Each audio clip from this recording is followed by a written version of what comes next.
Good morning and welcome to the Hot Seat Podcast presents Football Talk Live.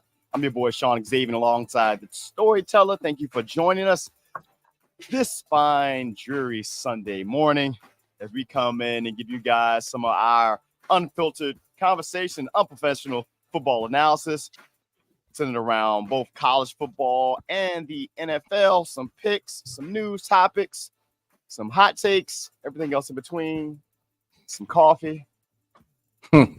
some jubilation. I got a lot happening right now. Welcome, my friend. Morning. How you doing? I'm doing good, man. Doing good. Coming up, you see, everybody watching.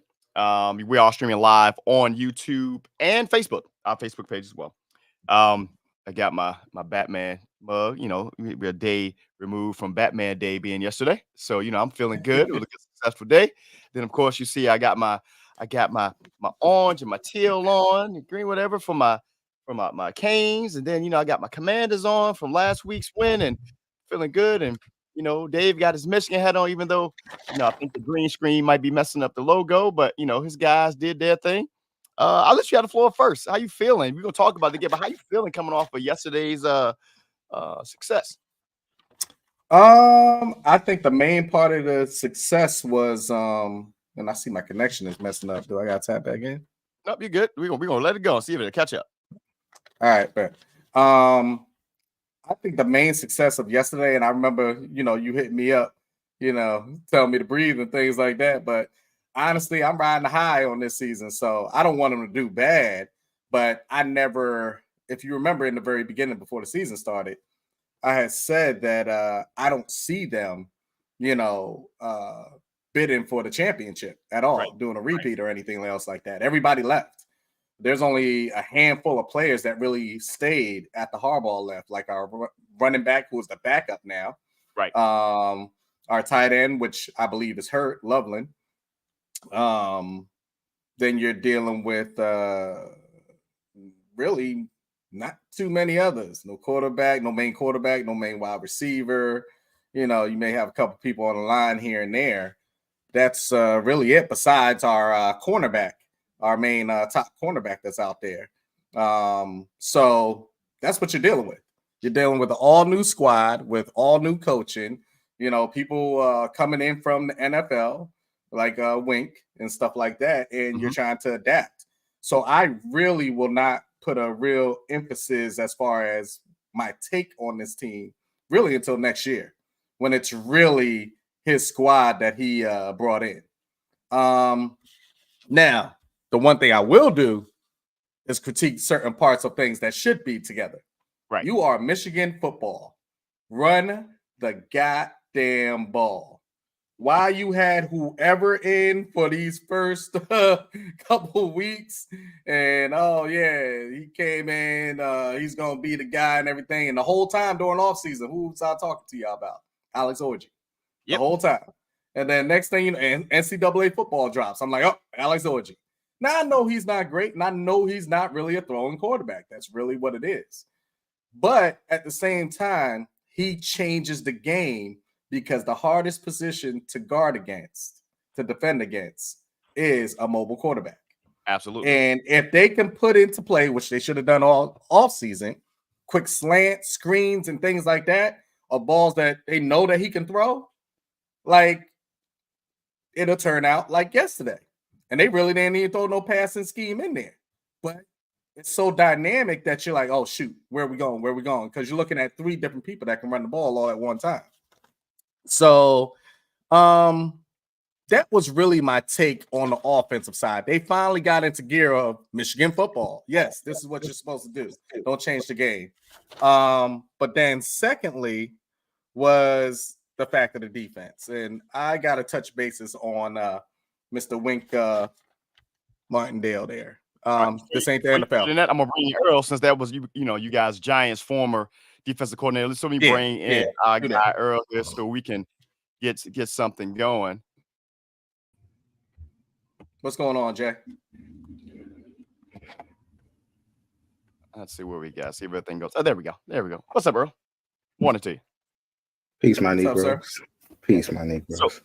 So you probably heard No, talking about the Michigan Wolverines, their run game. With I'll say Alex Orji had a whopping 7 total passes yesterday for 32 yards. Can I touch base on that after Dave finish?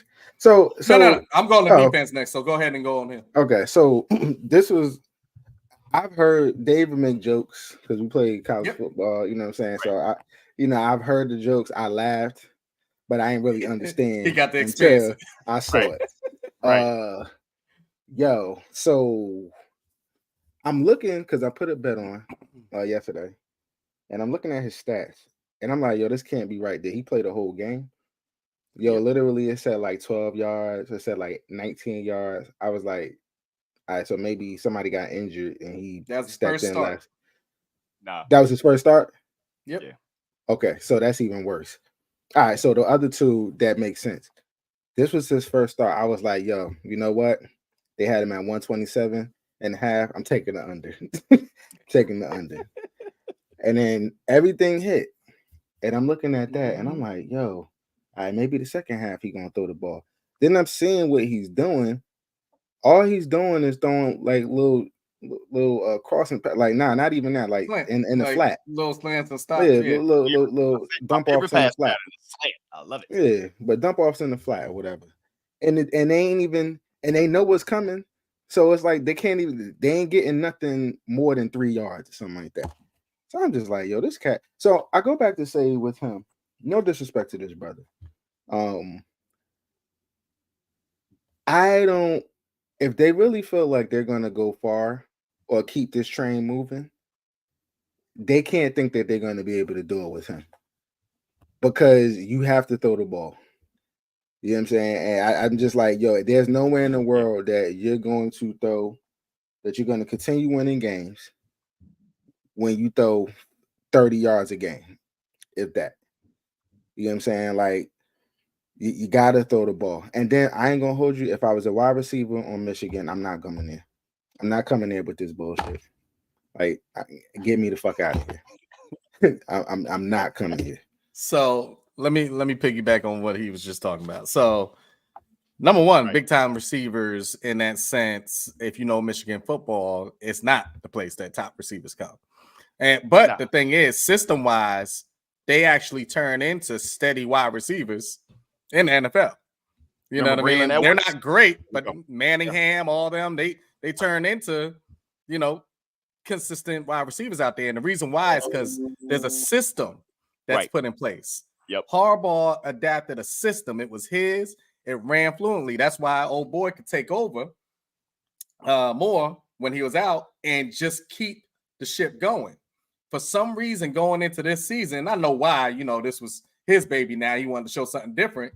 He tried to change that system. No, bro. We run the ball. And then guess what? We run the ball. And then guess what? Oh, they stopped us all these times. Guess what? We're going to run the ball.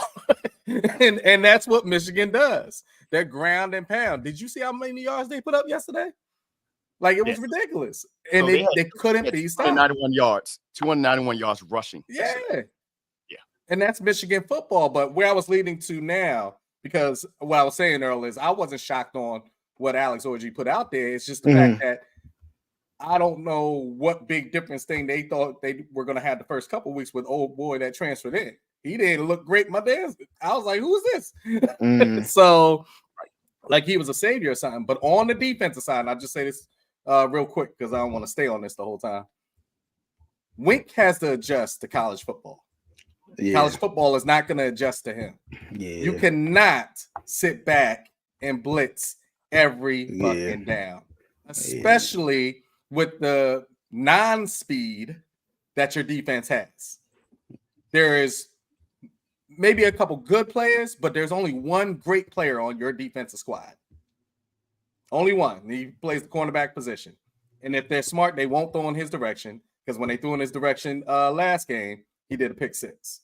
So besides that, I don't know what he's doing. And then when we get into the red zone, watch the plays he calls. He switches it into zone. I'm like, oh, so you've been gully this whole time, but now we down there in the red zone, and now you're sitting back. So that's where I'm like, what is going on? The things that you could do with these elite players in the NFL, you can't do with every single player and every single defense in college, especially against these high-powered offenses in the Big Ten specifically. So he's going to have to learn on a curve, or else he won't be there for too much longer. Because one thing I will say, Michigan will get rid of you. You will be gone. Unless you're winning, you got to beat Ohio State. You have to beat Michigan State. You have to compete for the Big Ten. You got I hear you. I hear you. I was telling them, Shawn hit me up yesterday, and I was like, hey, bro, I wasn't really put it this way. I feel success for Michigan this year.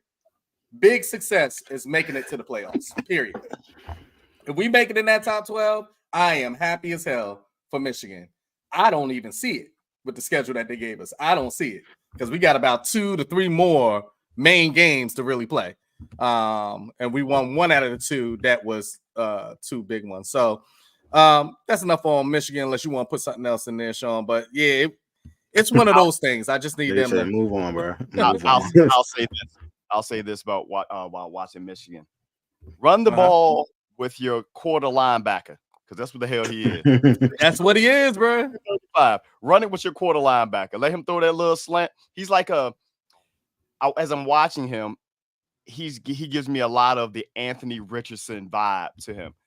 Not the arm talent. Anthony Richardson can throw. Right. Not the arm talented.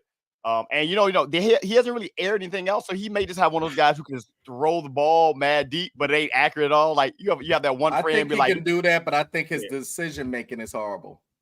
Yes. So is Anthony Richardson's. So at times, but wow. Sometimes when you got like I think it's Michael Pittman. I think it's on there who plays in Indianapolis. Pittman Jr. Yeah. When you throw the ball down there, he's like, fuck it, he down there somewhere. And he threw that shit like 65 yards into the air, which is bananas. But it was a good game. Let's switch on over, man. Earl came in, go to his alma mater, University of Colorado. How you feel about your Buffalo? Yeah, I've been trying. First of all, I've been trying to. I got a picture of Shador and Travis or whatever. I've been trying to put up here. I just can't figure it out. Anyway, because I want to get this my guy, but I want to get what he's wearing off of the background because they're gonna piss me off today. But anyway, so not him, not Jesse. Jesse, my guy. But we got you. We understood. Understand. All right, we ain't gonna start like this. But so first and foremost, I saw me in the chat, and I was specifically talking to you. So let's address you. I was trolling the shit out of him. Yeah, what we're not gonna do is we're not gonna disrespect Shador Sanders. So Shador is Timothy Sanders, okay? Timothy Sanders. The man, the offensive line is better than they was last year, right? True. But they still struggle because they have youth and rust on that offensive line. Youth in the form of Seaton, which is their left tackle. And then they got a little bit of rust with 54. What's my man name? That they sat out for like damn near 2 seasons because of some stupid rule in NCAA. So they got some work to do. Even with that, Shador stands firm in the pocket. He's always looking down the field. I wish he would make a decision a little bit earlier to say, you know what, let's move. Because he's always looking down the field, which I respect. But I'm just like, yo, you gotta make a quicker decision. So even with that, he's still able to do what he got to do. Because honestly, a lot of that was him being able to say, you know what, I'm not going to give up on the play. There's been a lot of times where they should have had him sacked in the backfield that he was looking like Eli in the first Super Bowl. Well, in 2000, his first set of Super Bowls or whatever. And I'm just like, yo, he is probably arguably the best QB in football, especially given what he has. So trust and believe, like as of right now, he's going to be the number 1 quarterback, the first quarterback off of off of the board. Now going to Travis Hunter. Travis Hunter is one of those players that even if you don't need a wide receiver and you don't need a corner, you got to pick him. Because he's a once in a lifetime type of talent. You know what I'm saying? I ain't gonna hold you. If the Giants had picked him over a quarterback, like that's the one pick and player that I wouldn't be upset with. I'm cool with that. You understand what I'm saying? I'm actually very cool with that because then we'll just be stupid and be trash until Archie come out. You know what I'm saying? And we just ride that wave like we already. Oh, Archie ain't coming out. Archie 90, ain't it? No, you go. I'm about to say not Archie. No. Arch. Yeah, Arch, Arch Manning, whatever. You know what I'm saying? So you know, like he is crazy, bro. The fact that he plays both sides, you know what I'm saying, and it's not like he's just a pawn. Like no, he's effective on both sides. Had over 100 yards rushing. Scary. I mean, receiving, and then freaking causes the game winning, the only turnover in the game, and it was probably the most important one, the most pivotal one. You know what I'm saying? Like he impacts the game. He is the difference maker on that team. They don't win if he's not on the field. Like that's a fact. Right. And you saw that last year. Right. So that's like right. He's a difference maker. Their defense is very, very shoddy. And I was talking to my man DJ, shout out to DJ. And we was talking about, and one of the things that I saw that I feel like Deion is getting exposed a little bit on is the fact that he is taking the route of hiring coaches that have NFL experience, that are maybe Hall of Famers, that are just proficient in that, or was a master of that position, right? But that don't always translate to coaching. You know what I'm saying? Like, and it's showing up. It's showing up. I think I forget who their D coordinator is, but I know, Pat Sherman is their offensive coordinator, which I ain't never really liked Pat Sherman anyway. You got Warren Sapp on the line. Warren Sapp, but he's not the coordinator. He's a position coach. Yeah. So like, and even like the offensive line coach is a former player. You know what I'm saying? Like, I think their D-line coach is a former player. Like, so wide receiver coach, like, again, a lot of guys that have NFL talent and like the history of playing there and stuff like that, and experience, but it doesn't always translate to coaching. And then when you get those teams, like when you saw in Nebraska, when you get those teams, and I'm not even going to say like their players, like the caliber of player was different. I'm not going to say that. But what I'm going to say is that they were definitely out-coached.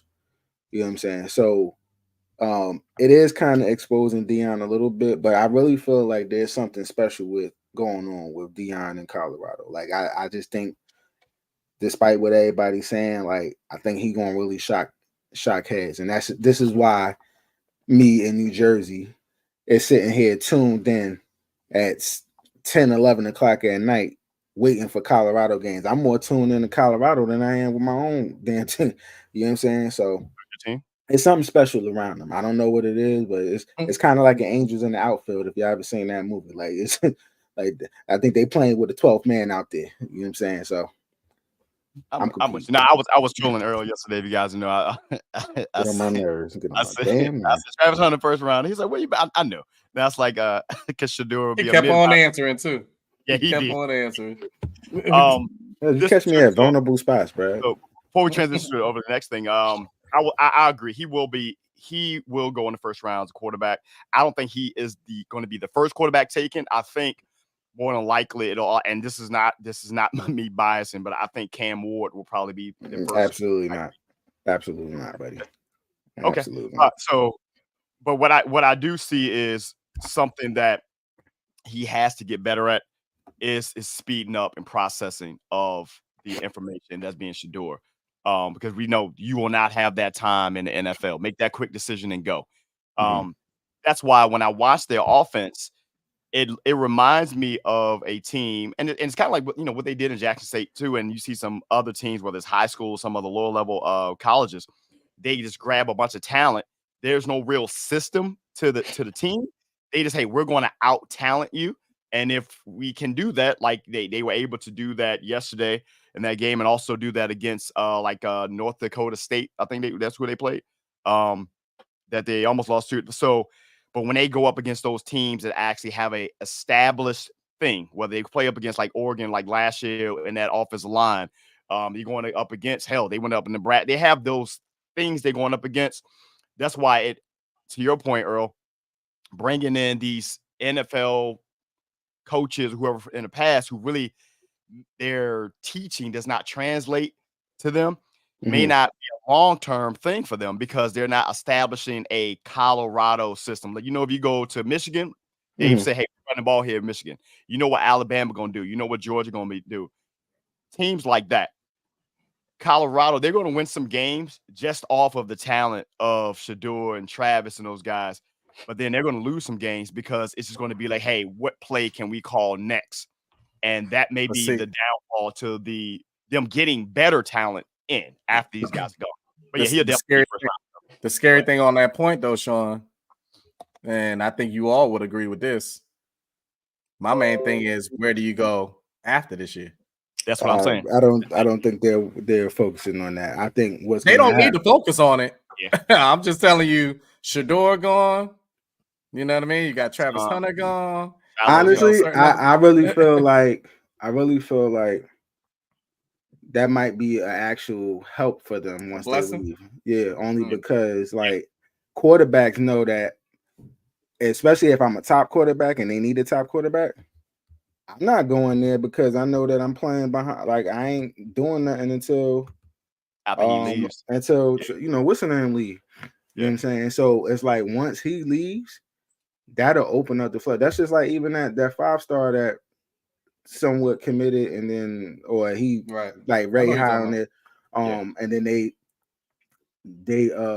they lower his ratings. I forget my man's name to like a 4-star after he verbally committed, or somewhat insinuated that he might be going there.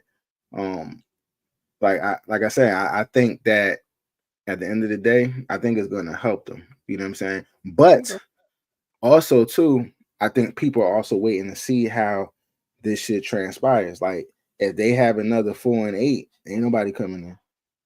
You know what I'm saying? Because the thrill is gone. Like you were saying, Dave, the team might, or no, I ain't gonna say might. Well, it depends on at the end of the season. But at least right now, I think Dion is bigger than the program. Yeah. You know what I'm saying? And then he has 2 other players that are helping add to that mystique. You know what I'm saying? And I don't know if everybody else can keep up with that mystique. So let's transition right out of that to there. That's let's talk about somebody with some mystique. Well, who used to have a certain level of mystique, and it is no more. And it resulted in his team getting their ass whooped, and then all it cost them was $500,000. So the University of North Carolina football side, I'm a Tar Heels basketball fan, not football fan. They paid JMU, James Madison University. Take your time. That's hometown right there, 757. Not even 757, Virginia, my bad. I'm tripping. But still hometown. They because they are an FBS team now. And remember last year when they were undefeated and they had that whole thing about them transferring in or making that jump from the FCS side and them not being eligible for the bowls, and they NCAA end up having to reverse course because there wasn't enough qualified teams to go into the offseason. So JMU ended up playing, even though they had like double-digit wins compared to some of these other 6-win, 7-win teams. So in any case, North Carolina paid them $500,000, which isn't that much, considering some of the other teams have done this. But $500,000 to come and play them at home in a home opener, and got their asses whooped 70-50 at home. So much so in the first half, I believe it was like 53-21 or something like that in the first half. Mac Brown, the former coach of the University of Texas, which is now number 1 in the country, he said that he doesn't plan on retiring. But after watching that and getting your ass embarrassed, and then now, paying somebody to whip your ass on national television, should he? What do you think? You time him to go, bro? Yeah, nah. You think? Maybe not. What do you think? I think he's the case of your old school ways not correlating to now. True. Yeah. It's a different game. You know what I mean? And some of the best. I'm not putting him in that realm, but some of the best can't even transition. I Right. mean, I know we're talking college, but look at Belichick. Yeah. You know what I mean? Like it's very hard to transition from what you've known for 20, 30, 40 plus years. And now all of a sudden this new breed comes in and you can't talk to them the same. Yeah. Or you know what I mean? You're in a press conference talking about all these different things that have nothing to do with football and the X's and O's. And you're not used to that. You're like, okay, this is too much. It's stressing me. Like, so it's a different realm, you know. And not everybody can do that transition. That's why people like once again going to the NFL, people like an Andy Reid is the exception. Yes. To be able to go through all these different decades and go to all these different teams and still be that guy, and everybody listen to everything that you're saying and you know push it out there on the field. It's one of those things that you're just living off a name right now, but you got to prove it to me. What they say, what have you done for me lately? What Nothing. have you done for me lately? Nothing. All he did for them was put their account in the negative, you know, on that withdrawal like that. Yeah. Like Mac Brown is a whole 73 years old, and that doesn't mean he can't coach, but kind of like similar to Bobby Bowden in his final days at Florida State, he just couldn't. It's not there. Yeah. It's not. And you know, when Mac Brown was at Texas, he won 2 national championships there, one in 05 and I think one in 09. He was there for like almost 20 years. And he did have a couple of, you know, a few seasons ago when he first got to North Carolina, had them going. Of course, he had Drake May, he had Sam Howell, he had the guys there. And his quarterback yesterday played well, but they went into a team that, to be perfectly honest, I don't want to discredit JMU. JMU is a solid squad. No, they're not the Michigans and Alabamas of the world, but they are better than Appalachian State.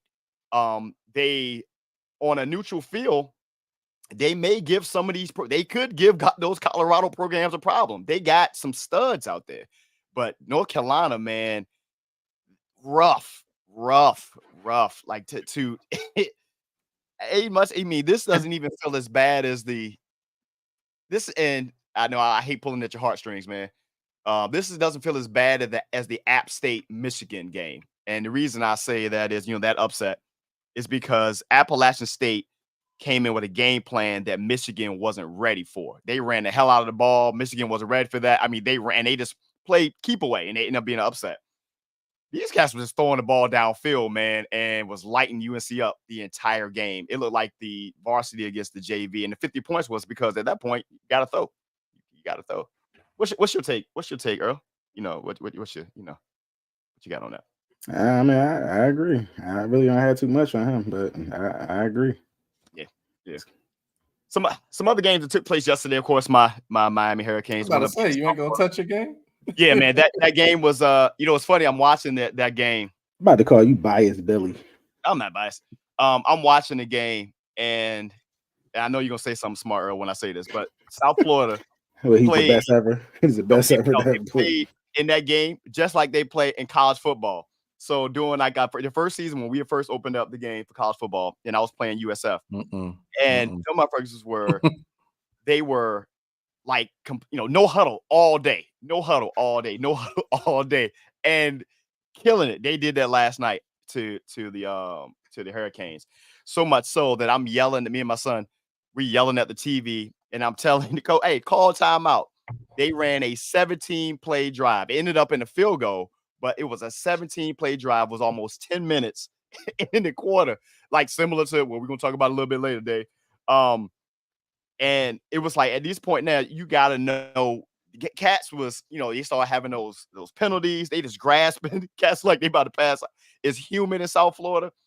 But overall, once you get past that, talent outwins that, scheme outwins that, and the Hurricanes look the best that they've looked in a long time. The turnover chain is no longer there, which I'm sad about, but I understand why they got rid of it, because when we had the chain, we was doing a lot of, you know, flossing on the sideline, and they weren't really that good. Cam Ward is everything he has been coming in from out of Washington State. He will be picked before Shador. I'm just saying, Earl. The Martinez, the running back, solid. The receivers, if you said this year was a good year for receivers, this is going to be an excellent year, I believe, enough for this coming draft for receivers as well. Miami has 3 solid NFL caliber receivers coming out. Isaiah Horton, Restrepo, and I forget he had tight end to Arroyo, tight end you. It was a good game. It was a good game. Now we're sitting at number 8. They'll probably move up a little bit. Curious to see how this thing goes. And as far as you guys' future quarterback and Arch Manning made his debut. And did you guys watch any of his highlights or anything? What you guys take on that after his week he had last week and then going into this week? Hold on, let's not skip over Cam. I like Cam. I like Cam Wood. He throws the ball. That's what he's supposed to do. He's a no. I mean, but I got to point that out because I mean, you got somebody not like all quarterbacks. Yeah, I was about to say exactly. Oh, you have Orgy who doesn't throw the ball. You have college quarterback. You have college quarterbacks that averages under 150 yards. So I have to say, shout out to Alex Orgy. There you go. Yeah, Orgy, my man from Boston College. Like it's a bunch of them. Like, so I got to point that out. So he does throw the ball and stuff like that.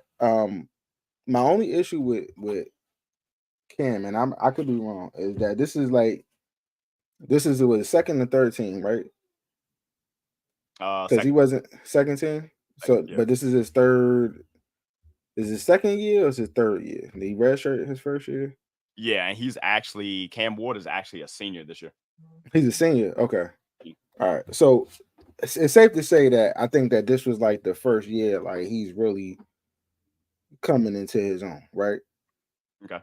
Okay. So you're mad, and I'm not saying like he's gonna get picked, but this is why I say I got to put Shador over him because Shador has more tape. 13, I bet 13. Yeah, UW. That's right. 13, right? Okay. Shador has more tape. He has 2 teams, played under like 3 or 4 different offensive coordinators. You know what I'm saying? Like, so he has more tape going back from Jackson State. He doing the same. And before the knock on him was, you know what I'm saying, he ain't gonna do he's getting off on Jackson State because at HBCU the conference is trash. He can't come over here and that translate over here but he's doing the same thing. You know what I'm saying? So he is consistent anywhere he goes, and the adversity he's played with the changes of offensive coordinators, the changes with I mean like the non-line that he had, and still kind of, I ain't gonna say he don't have a line now, but they need help. They're not good yet. They ain't reached their full potential. They need some more pieces. So this is why I put him above Cam Ward. And I'm being honest with you, I don't even think Cam Ward is the second. I think right now, they got the kid from Georgia as number 2. Carson Beck. You know what I'm saying? So, and then Oars is gonna be up there too when it comes back. Oars is gonna be up there. I think when it's all said and done, we don't know how Archie gonna be moving. Arch, but he's gonna be out there. Yeah, he's selling. Well, I don't know. Depending on how long he's gonna be playing. I don't know how long he's gonna be playing. Still starting, but so I just like he ain't the number 1 right now, bro. And I have no allegiance to none of these teams. Like my team is Rutgers, but he's not the number 1, not right now. It's just my opinion. That's I like it. What you got, Dave? No. Go ahead. So let's go. I like where we went there because it's a possibility if Miami ends up in the playoff, which I think they probably will end up on there, and he still looks should. Good. Yeah. What could end up happening? And do we have any other college stuff before I make this transition? Because this is going to make sense when I do it in a minute. It's a possibility that Cam Ward, his draft position could be influenced by, well, it will be, like most of them will be influenced by what Miami does. And he's going to put up some good numbers as well, which could result in him being drafted higher than he should be for all intents and purposes. Or you know how this thing goes. You get The all these anticipated. Let's not say should, because I think he's good. I think anticipated. well, this will make sense in a minute. There's another quarterback with all the accolades and everything, pivoting over to the NFL that was drafted probably higher than he should have been. But based off of all of the analytics and sometimes the eye test, for whatever reason, this day isn't as popular. I don't know why. And it has ended up in his career going major sideways. And that's going to be the one, Bryce Young. The number 1 overall pick for the Carolina Panthers has been benched. And now there is a lot of trade talks for him as well. One of the biggest attributes for Bryce Young was his processing of information and him getting the ball out quickly. You've heard things, especially with the things going on with Tua and other teams there, that he may be an appealing at this point now, maybe project, because the young man's confidence is quite shaken. But the reason I said he was probably picked higher than he should have been, Bryce Young is a whole 5'9", 5'10" if you stretch him out. Good there. Whoa. Under 200 pounds. And there was a lot of trying to make a comp to Russell Wilson and Kyler Murray, which I thought from the day they said that was a bad comp. One, both of those guys have insane arm talent just from off of baseball. It's one of those things. Right now, you might want to find a quarterback who has a good baseball arm. You got Pat Mahomes, Russell Wilson, Kyler Murray. It seems to work out at times. 2, they are built. They're a lot more stockier running backs, and they're athletic, which Bryce Young really isn't. He was bolstered by an Alabama team that was insane at the time. And he got into the NFL, which is not even arguably probably the worst organization in the NFL now. Thank you so very much, David Tepper, for taking over that from my Washington team. And now, man, he looks like his career is going to be shot. What you guys take, man? I think that's why, just kind of pivoting a little bit back to college. Like when you're evaluating these QBs, right? Well, I mean players in general, but especially QBs, like you want to really make sure. That's why I'm staying away from Alabama. You know what I'm saying? And I'm staying away from them teams that are like those big name schools that are all the talent in the world, because I'm like, yo, that's great. You have the Monstars around you. What do you do when you don't have that? You know what I'm saying? And I never thought that Bryce Young was that guy in the first place. Like, I thought, I felt like he was way too undersized. If you're going to be 6 feet and he's not even 6 feet, if you're going to be 6 feet, you better be something special. You know what I'm saying? Second, like, he was too short for me. Third, I just thought he had too many weapons around him. So you had no choice but to be successful in that. You know, then you're going to a team that has nothing, that gave away everything. Like, I wasn't really high on Caleb, but at least they put Caleb in the situation to thrive. You know what I'm saying? So it's like literally he should get better because he got weapons around him. Whereas Bryce, it was like, yo, I don't know if they really was serious about building around this guy. You know what I'm saying? Because they gave up everybody. And now you look stupid because it's like, all right, now I'm about to sit up here and or trade talks, like you about to sit up here and try to trade, or at least there's talks of trade, of him going somewhere, which I'm like, honestly, I don't even know if people will even want him. A 6th rounder? What you gonna get for him? That's what you got, Dave? So Earl took exactly my take. Honestly, let's just break it down. I never thought he was anything in college. I didn't know what the big hype was about. So when they not only picked him, but traded away the farm to get him, right? Part of this is what we always talk about each and every week, it seems. If you even thought he was going to be something, he definitely wasn't somebody to come in and just start. He never came off as that. So if you were even going to give him a chance, he had to sit behind somebody. For real, for real. Yeah. But think about it. Carolina was never like that. For a moment, they had that one time making a couple runs. Right. But then you let those main pieces go. So, and the last straw to me was when they were like, oh, yeah, 49ers, here's McCaffrey. I was like, oh, well, they gave up. That shit is over. More gone, all them. You know what I mean? All them. DJ Moore, McCaffrey. Now they just gave us Burns. Like, what do you do? You expect him to get better, yet everything around him you let go. So it just goes back to what I said. The equation doesn't add up. I never thought he was that great in the first place. So you shouldn't have mortgaged the whole house to get him in the first place. But if you're going to get him, you got to train him up and not let every single weapon be gone and then expect him to be that guy. Like, none of that math ain't mathing. So honestly, that whole thing all the way up to the top should be evaluated and honestly gone, because it's humiliating.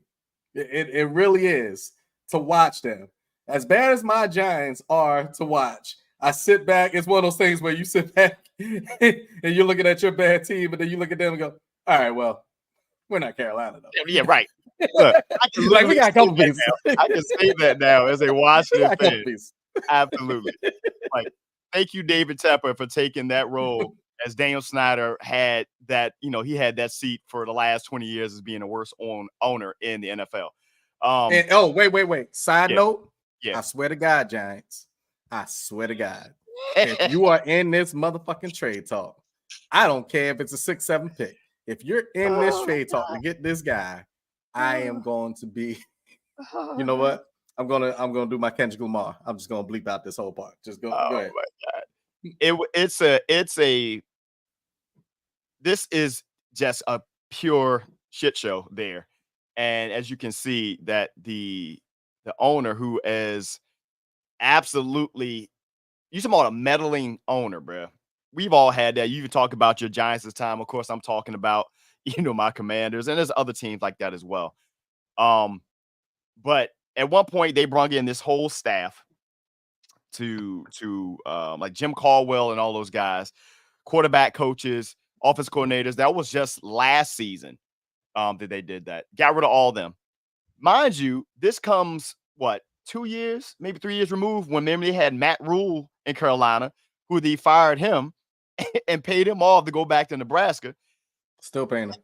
And then whoever the scouts were, because when they made this pick, that draft class, remind you, was Bryce Young, CJ Stroud, Will Levis, Anthony Richardson, Hendon Hooker, Tanner McKee, Dorian Thompson, some other guys, and it's Stetson Bennett. Hell, you should have took Stetson Bennett if you was gonna do all this.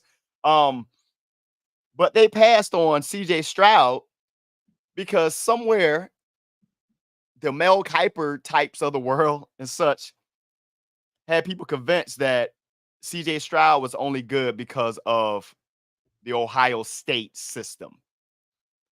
So they was like, nah, that's what that was.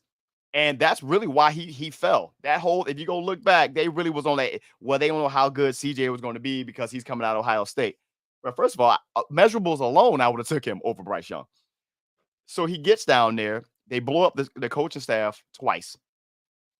The O-line is bad, but beyond that, this is a two-part thing. Not only has the organization done them an injustice, Bryce Young just hasn't been good, bro. In 2 years, he's below 60% in completing passes.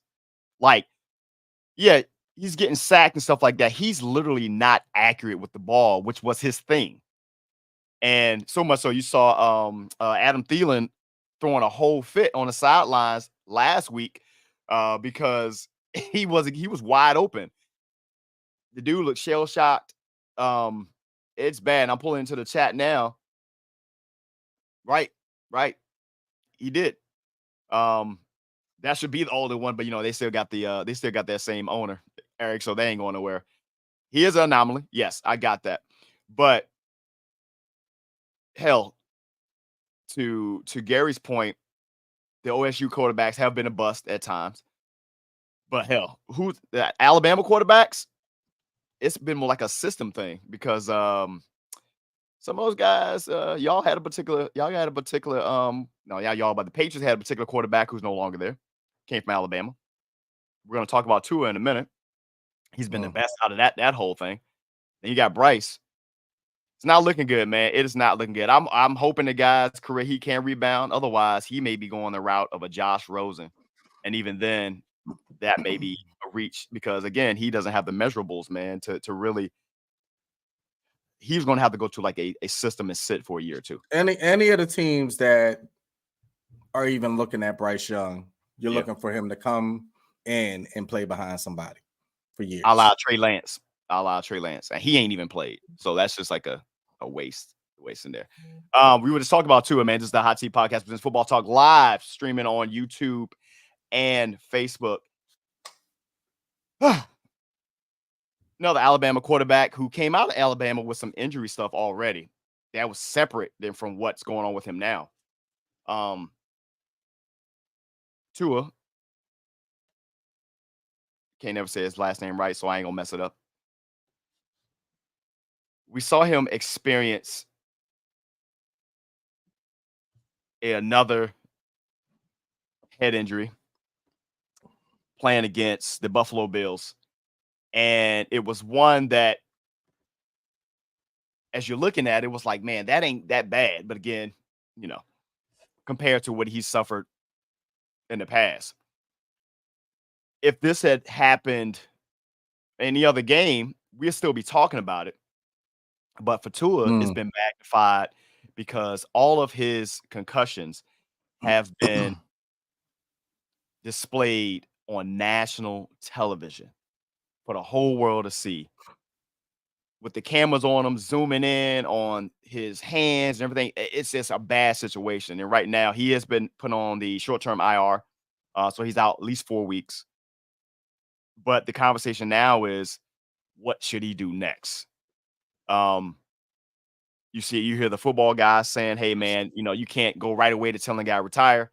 The non-football folks like us, we like, bro, we saw what we see. We just want to do to be able to live healthy. He got a whole family and everything else. But again, we're not in his shoes. So what's your take on this, man? This whole situation. I want to be very direct with some of the things I'm going to say on too. And I'm glad that Jay chimed in because that's a diehard Miami fan. And he, if you put it up there, is saying retire. The only reason I'm not going to voice that specific thing, no matter if I think it or not, is because I'm, especially at this type of situation, I'm not here to tell somebody that worked for this all their life to get to the point, the pinnacle of their career, to bring in the money that they're bringing in, to support the family that they have, and you have no idea their situation financially and everything, right? To just say you need to be gone. Yeah. Do I think it? Yeah, I just think you can get to a life and death situation, or a life where it feels like death because you're like in a cocoon, if you get what I mean. Yeah. But that's the first thing. I think he needs to take time. I think he honestly needs to sit back with people that love him, will give him real opinions about the situation, not just football wise, but just life wise with the family. But that, I think the main answer on it is time. Don't think about football. This ain't even the time to think about football and rushing back and all that type of stuff. But I'm going to spin it also a little bit on Miami side. And Jay, yes, I'm coming directly for the team. I think they have it put in there for his third or fourth. But really, it's one more than that because one of the ones that we know was a concussion. They didn't put in there as a concussion. And that was the very first one, I believe. And then they allowed him to play 4 days later on that Thursday.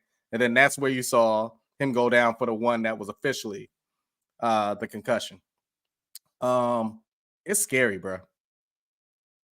It's scary. Like, some of the people, when you see them go down for the concussion, they pop back up, they go into the 10 and everything. Like, he is really having an out-of-body experience. Yeah. When he's going down. It is scary. And this is where I believe the team, just like they should have done the first time, I believe the team needs to step in and pump their brakes. I don't care what the doctors are saying. I think the team needs to step in and override this situation and really take time and tread lightly, because this man's life is on your hands now. That's really where it's at. One thing real quick, Earl, before you go into that. I've heard discussions about, man, he knows he's in this situation and things like that. He should be sliding. He shouldn't be doing this. He shouldn't be doing that. That's easy to say when you're not in the situation. It's easy to say. You're an NFL quarterback. You're running for a first down. You know where the line is at, and you're going for it. Yes, he should be sliding, but you're in the situation, man. It's kind of like I compare it to you sitting at home watching the game show and you have all the answers. But if you were on that game show, the easiest question, you're like, you miss. Because you're in the situation. Right. So that's why I said it's easy to be on the outside going, you need to be doing this, you need to be doing that, you need to be doing this. That's why I said there has to be somebody from the outside going, bro, slow down. I know where you're at. And it might have to come from people, just like you're hearing some of these people, but that really know the situation, have gone through concussions, have played football just like you, and really have to sit down and have a round table with you. You know, like a pivot conversation. Like, we're not telling you what to do, but we're telling you where this leads to. So at least get all the information that you can and make an educated decision. But the last thought should be football right now. What were you about to say, Earl? Yeah, I think just kind of going back on what you were saying before. I don't know if can we really say the team is really putting him first? Because I'm like, if they think about it, if they was really putting him first, they wouldn't have signed him to that big ass contract. You know what I'm saying? Like, I understand that, like, because also too, it's at the end of the day, it's a business, and it's like, it's hard to find, a quarterback, a franchise quarterback. So they felt like they had one in them, but the big question mark around him was his health. So I think the team in that sense kind of dropped the ball, and it's like now it's like, fuck. That's why I said I would override the situation. Yeah, I mean, as far as playing, I'm taking it out your hands. They would have to, but I don't even know if they're looking at it from I care about it. I think it's more of a business situation, which is kind of fucked up. Like, I think they're looking at it from, fuck, we already made this investment. We need to go ahead and cut our losses to try to get somebody now. Like, it's not from. Let's be honest. Even on the business side of it, even on the business side, if they didn't put some specific clause in that contract as far as giving them that money on that last contract about situations like this, like that's but we don't. But we don't know. We don't know. But that's what I'm saying. If they didn't. Yeah. But just going back to him, like, honestly, football is a chapter of your life. It's not your life. You know what I'm saying? It's a game, honestly, that you are privileged to play, that you're privileged to get, paid for. And to be honest, even if I read somewhere that even if it was over, he would still get, I want to say, like 200 million of that. Like, that would still be coming to him. So it ain't like he's pinching pennies. Like, he's good. Right. Honestly, I think he just needs to make the right decision for himself and his family. You know what I'm saying? Like, you want to be able to enjoy life after football. You know what I'm saying? You don't want to be, talk to some of these older, football players and stuff like that, and the elements that they deal with. And like I said, you getting hit, like, I hope the guy that don't, but it's like the probability of you having some like long-term issues is pretty high. You know what I'm saying? So it's like, put up Jay's last two comments. So it's like, I mean, I really feel like, bro, he got to sit back, forget and just talk with his family. Like, forget the business side, like, talk to his family, you know what I'm saying, and really feel. Now, it also could be a situation where it's just like, look, Like whether we think it's crazy or not, it could be a situation where he's like, yo, I love this sport. Like this is me. Yeah. You know what I'm saying? If I am not playing football, I'm not living. It could be one of them situations, Yeah. So we don't know. But I really just hope he sits back and just really thinks about this. So, Yeah. so to Jay's point, actually go back What do you say? What do you say? Eric said in there first. Oh yeah, I didn't see that. Life-threatening one in there. Alex Smith, Peyton Manning, Ryan Clark, DeMar Hamlin, who literally did code out on the ground, if on the field, if I'm correct, and they had to resuscitate him. But those are the type of people that need to be in that intervention type of talk with them. Mm-hmm. Yeah, and here's the thing with that though. I think out of that whole group, and this is not to diminish what they went through there, I think the best person out of that. I don't think he's not even listed. I think the Andrew Luck will probably be the one person he needs to talk to. Alex Smith, he had the leg injury. Peyton Manning had the neck thing there. But it was one of those cases where Alex Smith was one of those ones where it ended up happening on a freak play. Peyton Manning had the injury, though, but he never really got sacked at all. Mm-hmm. Ryan Clark, that ended up being the spleen aspect, and DeMar Hamlin, his just ended up being, from what we can tell, he got hit in the right place at the right time. If you're looking at how Andrew Luck retired, he retired because he was catching hell. So much so that Mind you, that season started when he retired. Or we were talking about when he was on Get Up, Bart Scott. And Bart Scott was saying, man, look, man, I'm at the crib and I'm starting to see, stars and shit, Seeing that, yeah. And to when Jay was talking about him knowing to slide, I think we're beyond him knowing to slide at this point. It's at the point now, just like we felt when Alex Smith came back and played in that game and they went up against the Rams, and his first game back after having that surgery, and you saw Aaron Donald jump on his back, and everybody on the planet was like, please get up. You were just holding your breath. Every time Tua hikes the ball now, if that left tackle or that right tackle misses a block and he takes any type of hit, you're holding your breath. It's a liability, yeah. Because this last one, he was literally trying to get a first down. Again, It wasn't crazy. It wasn't crazy. You don't know how hard the hit was, but he ends up running. His neck gets bent to the side. So you got a whole thing coming from your spinal cord going up to your brain, and he's out. It's dangerous at this point.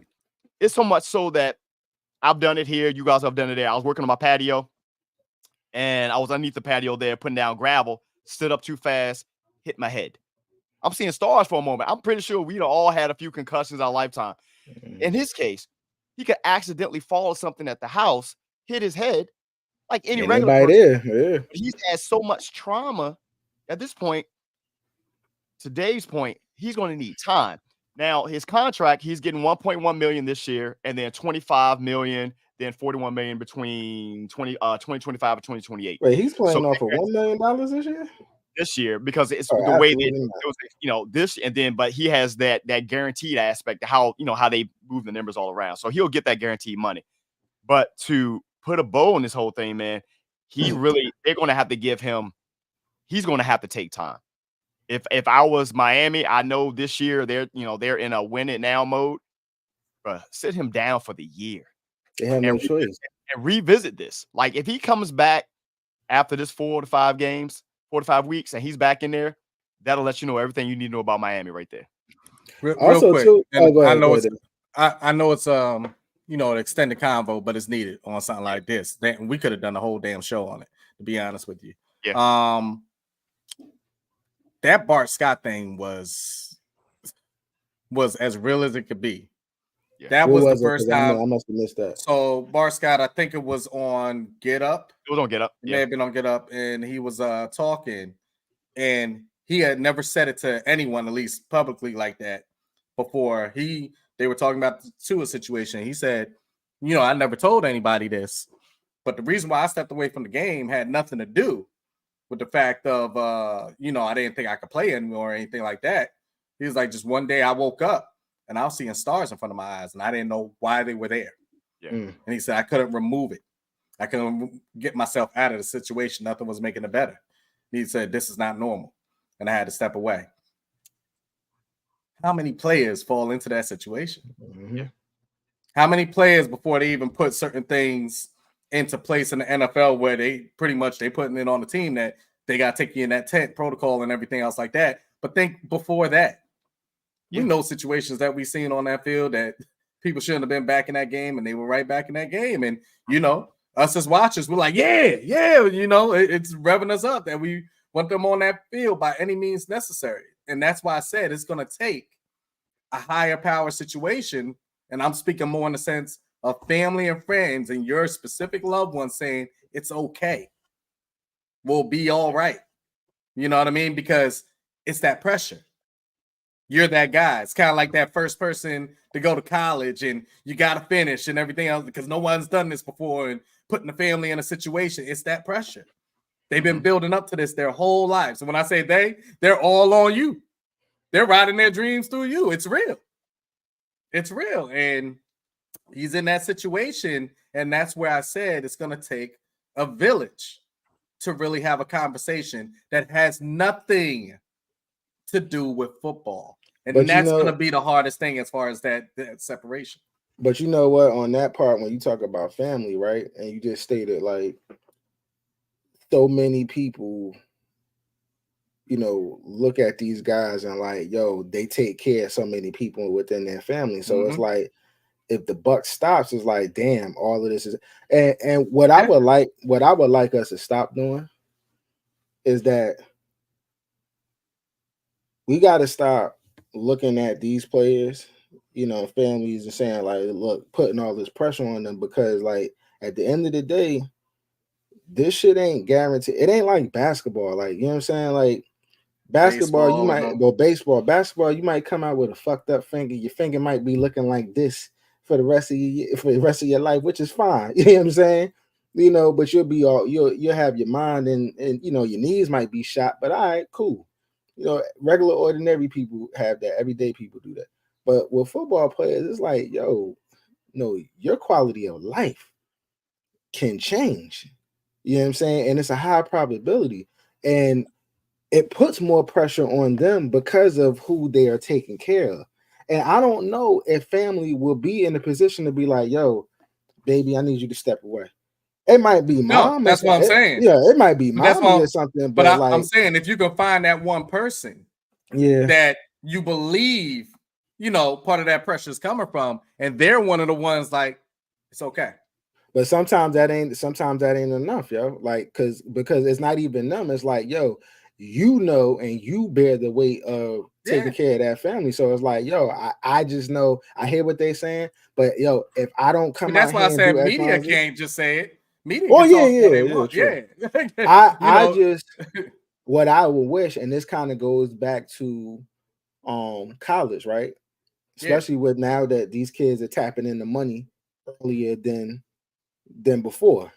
And there's more kids that are that have avenues of making money that they wasn't doing, that they wasn't before. So this is why, like, yo, there needs to be more emphasis on financial literacy, so that kids can know how to put their money and work their money in different ways and just to go shit it away on like some fucking jewelry and shit like that. You know what I'm saying? Like financial literacy, because there's nowhere in the world that you should be making $200 million guaranteed and be broke. You know what I'm saying? Yeah. Like that don't make no sense. But yeah, Jay is right too. I agree. Hope for the best for him, man. Hope for the best for him. Let's get into some tag me ins, man. You want to tag me in some things off our chest. Let's go.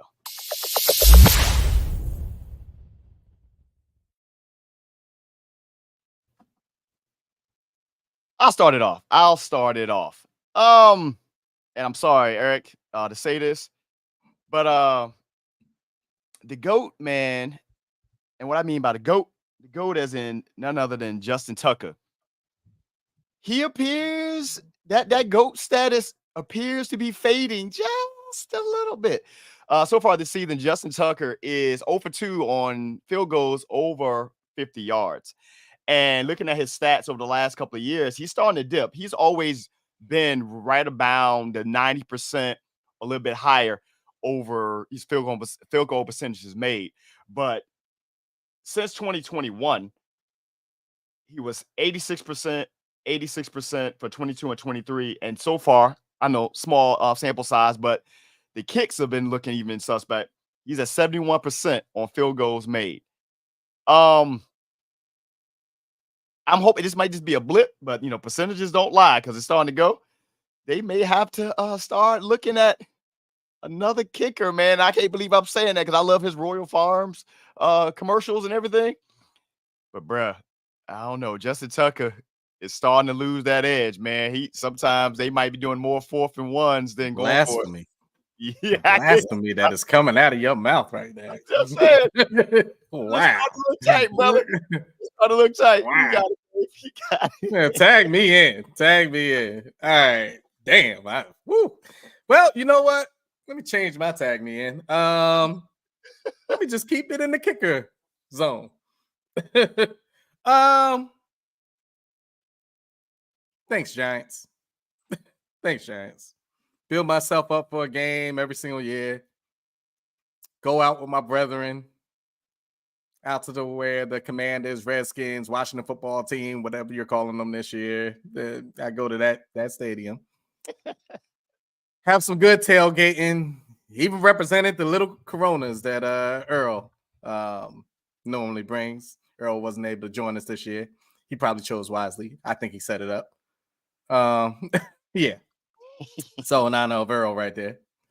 But it was a good time. Tailgating was a good time. Got inside the stadium. They had some nice upgrades, so I give it up to Washington for that, especially with the process of getting alcoholic beverages. I definitely appreciate that. So great. Sit back. They were gonna have Wale performing at halftime, which was good. Good time. Good time. What wasn't a good time? The Giants organization not realizing that they don't have a fucking kicker. And decide to bring a kicker that has a groin injury out there. Yeah. And on the first play of the game, kickoff return that was called back because of holding, but I'll be damned, it decided the game anyway because now our kicker was out. He got re-injured. He has a groin injury. Why was he in the game in the first place? So then he had a pulled hammy after that. So you got a groin injury and a pulled hammy, and you don't have a backup kicker. Oh, by the way, all the roster spots weren't full. We have a kicker on the practice squad. They said they were talking about it through the week, but decided to just go with Gano. Oh, by the way, Gano is injury prone every single goddamn year. So we get into a situation where now we got to use our punter as a kicker. And I want to say he missed an extra point or a field goal. I think he missed extra point. Extra point. He missed extra point. So he missed the extra point. Okay. So that put us into a scenario where now on every single touchdown, we got to go for 2 points. That put us into a scenario that in the red zone, when you would normally be in a field goal opportunity, now you're going for it, whether it's 4th and 1, 4th and 3, whatever it is, you're going for it. So when everybody wants to hark back to that game and everybody's getting on Neighbors, who's one of the reasons why we were in the game in the first place. But should he have caught the ball? Yes. And he knows that. And I'll get the Neighbors later. But just to put your team in that situation of something that you could have easily avoided has now started to switch me into the zone of going into the season, from what I've seen in the offseason from the takes from that show to now this. Some of these decisions that are being made, bro, are pissing me the fuck off. Pissing me the fuck off. We scored 3 touchdowns and lost to a team that couldn't put a touchdown on the board. It's no offense to the Commanders. This is a straight No offense. No, seriously, because we were both at the game. This is nothing against the Commanders. This is strictly Giants talk right here in this sense. You had, no matter if it was by Daniel Jones or not, whatever way you want to take it, he played a competent game. He did what he was supposed to do. Yeah. And you lost the game because your ass didn't have a kicker. A kicker on the damn roster. Yep. Come on, man. 3 extra points ties the game. One of those field goals would have won the game. Like, horrible decision making. But let me tag you in there. Boom. Thank you. Hate to stay on this shit, but let's Oh, let me God. just. Oh, shit. I thought I let it go. Throw me the pass, bro. I caught it. Oops, I Oh, fumbled it because I'm the Giants. Oops, I fumbled it. Let me get myself together. I'm about to say something outlandish. Let's go. Oh, God. I just want to shift. So I'm gonna stay on the Giants, but I want to shift. I was excited about this Dable and Shawn situation, right? I still like Dave's. I like Dave's. Like I was telling Dave before, I said, like, I really feel like when you have, if you find like at least what you think is a competent GM, coaching, head coach situation, a tandem, you gotta give him at least 5 years. You know what I'm saying? Gotta give him at least 5 years. Dave's came out first year swinging. You know what I'm saying? So it at least showed that he has the potential to turn his organization around. Last year was abysmal. This year looks like it's about to be the same shit, right? I want him to at least get one more year when he gets his own quarterback, but you know that remains to be seen. Who I am losing more and more optimism about as the days and the weeks go is Joe. Me, Dave, and Shawn had this conversation about a little bit earlier before, like a few months ago, like, yeah, if Dave's and Shawn would be let go after this season. And we said, me and Dave agreed, like, depends on what they do in the offseason, right? Shawn was like, I think they're going to be let go just because of the trajectory, right? I'm starting to lean on that side. Not with Dave, but I understand it's a package there, but more so with Shawn. Mainly because, and it was because of one decision that I felt like he made that was horrible. And where you got to put respect on the situation. You disrespected Saquon as if he wasn't the offense of the Giants since he's been there. Okay? Like, you looked at it from a business stance, like, oh, well, we can find somebody that can be as productive. No, motherfucker. No. Because what you fail to understand is that he was the whole offense. It wasn't like you had a quarterback that was productive and it was like, yo, you just need to fill somebody at that position to be productive. No, motherfucker. Like, he was the offense. He is the reason Daniel Jones got paid. So that was the part that I had an issue with, is the fact that, and I kind of wish Mara would have stepped in. He could have been Jerry Jones in that moment, and I'd have been fine with it. But you really thought, even though you did not pick this man, you really thought. So, like, it's just with that type of decision making, I'm starting to get kind of pissed off, like, with the trajectory of the Giants. And then the last thing is, my only knock with Dave's is that you have an offensive coordinator. And this is what all of these NFL teams that have offensive coordinators that decide to have the play calling by the head coach, then what is the point of having an offensive coordinator? That means you don't trust them. You know what I'm saying? So at that point now, I'm saying your decision making is a little bit shoddy. That's all I got, because I ain't going to have my blood pressure going up today. Tag me in. I got it. And I might be going to stay on that because I'll let y'all say what y'all say. I'm going to pivot to a whole completely different team. And I don't think we have any Bears fans. Watch, we might too. I apologize, but I said what I said. They're going to ruin Caleb Williams. Caleb Williams through 2 games. I know it's 2 games. He's going against 2 pretty solid defenses in the Texans and in the Titans. He has a whopping 0 touchdowns and has completed 56% of his passes. In my days on this planet, the most successful quarterback that Chicago has ever had, I'm trying to think. I like as far Cutler. I guess, yeah, probably, yeah, but yeah, I guess. But he didn't even come in with the type of hype that Caleb Williams came in on, like this transformational being that he is. Caleb Williams could be on his way. Take the hype aside. There's only 2 games. But if they don't formulate this offense better to allow him to grow, we're gonna be talking about Caleb Williams in the way that they talked about Rex Grossman and those cats. All of the physical attributes are there, but what you seeing on the field ain't it. And I'll say as of right now, they may be looking at that not picking that young man out of LSU being Jaden Daniels. They may be thinking twice about that if this goes that way. Hindsight may be 2020, but it ain't looking good. And they got a great defense too. Great defense. But the quarterback don't look like he is right now. But Shawn, I think this goes back to I can't see Get you on the screen. I can't see you, Jesse. nah, because I'm eating. I ain't want to. My bad. That joint is creepy. I'd rather see you eat. I'm sorry. It's live, man. It's I live. ain't want, this kind of goes back to when we talked about the development of the QB, right? Right. You know what I'm saying? So it's like you have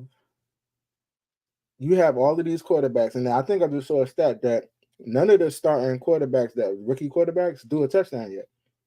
Right. You know what I'm saying? That's right. And again, they're not allowed to develop. They're asked to come in here and to be the man. Even with a situation that Caleb is in. Caleb has a team. But it's like, yo, you On still paper. not.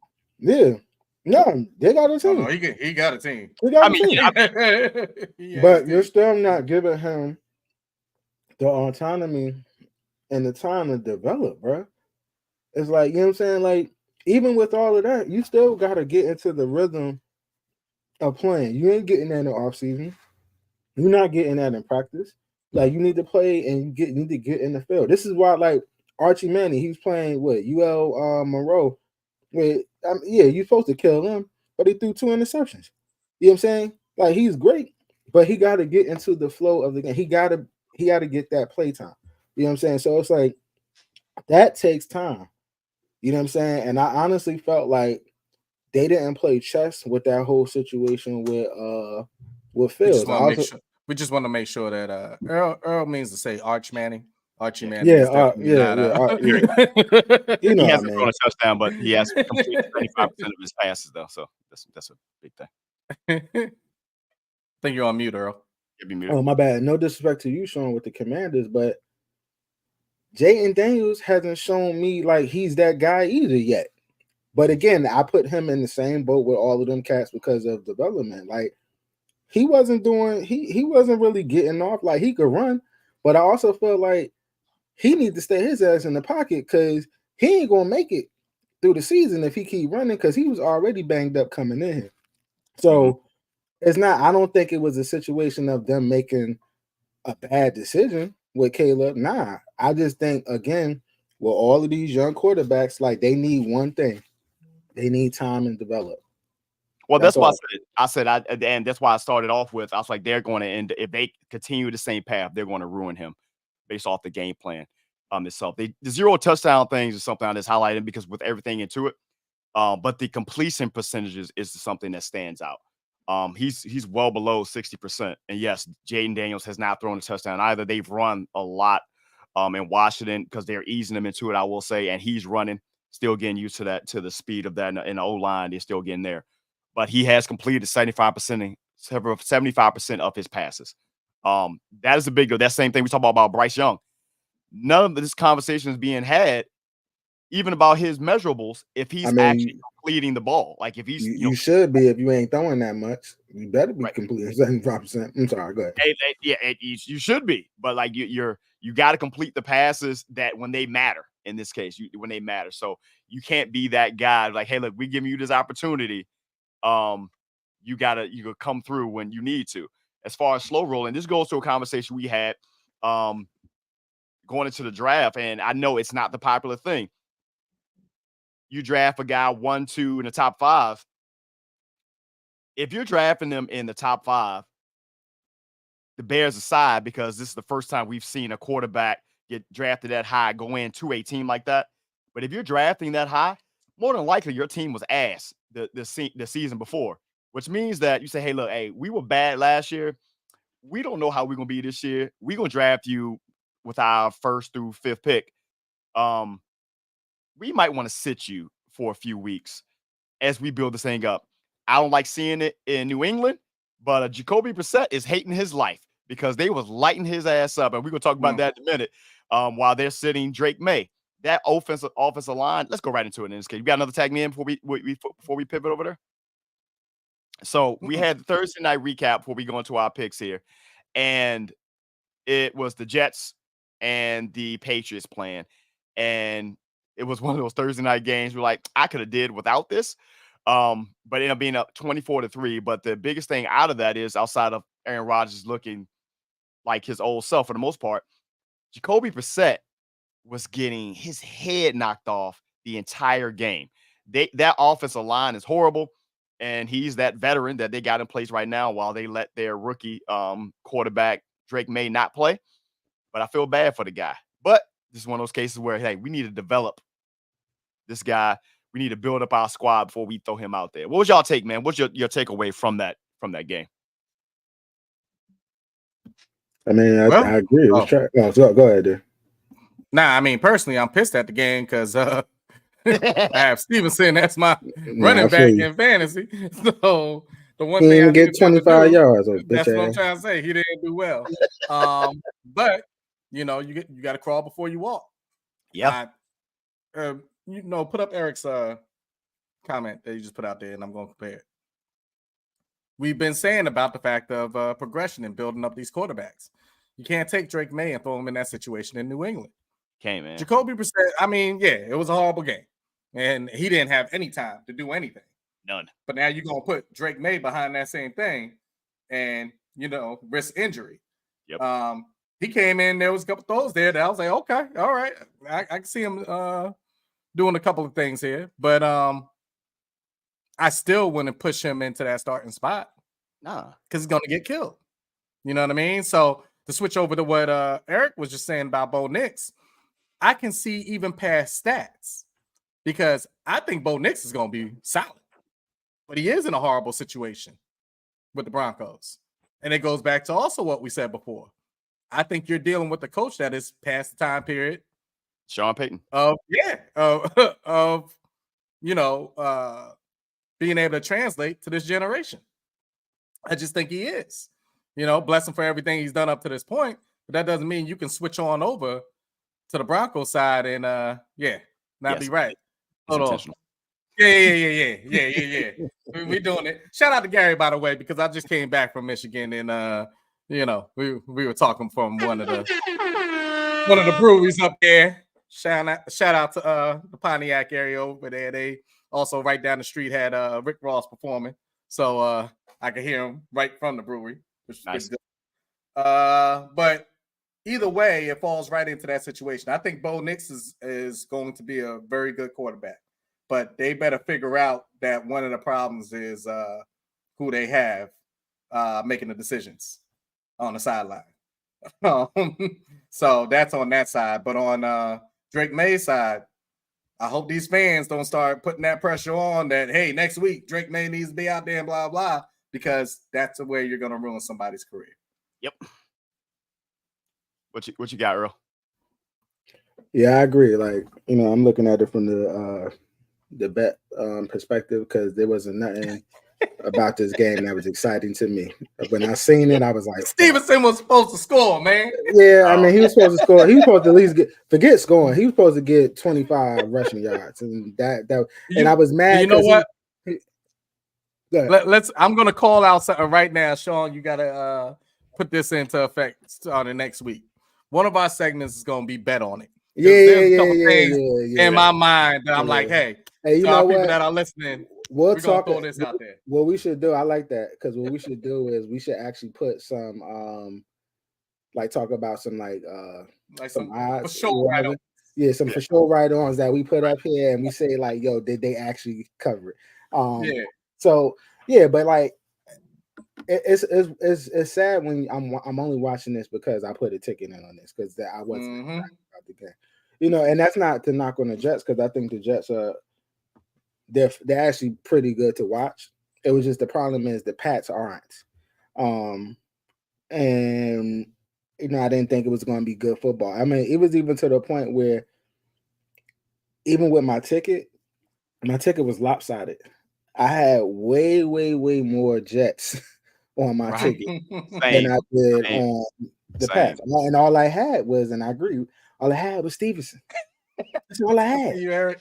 And he ain't even a bit already. He ain't even the one that was going off. It was the number 3, Ryan Demario or Demeek, whatever his name is. You know what I'm saying? So yeah, that I need the NFL to do better, man. Like, stop putting these trash ass games on Thursday, man. Or at least put the shit on fucking Peacock, so give motherfuckers a choice. Like, cause I ain't got Peacock, so I'm gladly not. Well, you do know the Giants play the Cowboys next week. Yeah, we gonna get to well, so what's even worse? No, what's even worse? I'll be there. I'm gonna be there at the game. so I don't want to hear about it. Let's not talk about it. I'm having a good day. I legit. Yo, no bullshit, bro. I legit sat here today and I'm kind of getting anxious because I'm like, damn, I don't even know if I still want to go to this game, yo. Like, it's a Thursday. I took off on Friday just because that I don't even know if I even want to go to this game, but I'm like, it's too late. Or can I just like flip this shit real quick and just get some bread? But I never seen the Giants and Cowboys game, so I was like, even if it's gonna be this trash, I might as well probably just. Probably wasn't the one you wanted to see. Yeah, I'm gonna go. It ain't been one I wanted to see. You get to see neighbors. Good to see neighbors. You're right. You know, so I'm gonna go. Monster. I have fun watching. Dude's a monster. Like he is a monster, man. Like it's grown man. Sorry that he got to play with Daniel Jones. And Daniel Jones did all right. He did okay. Yes, no, he didn't. This is so my bad. This is the last thing I'm done with these motherfuckers. He don't go through his progressions, yo. At all.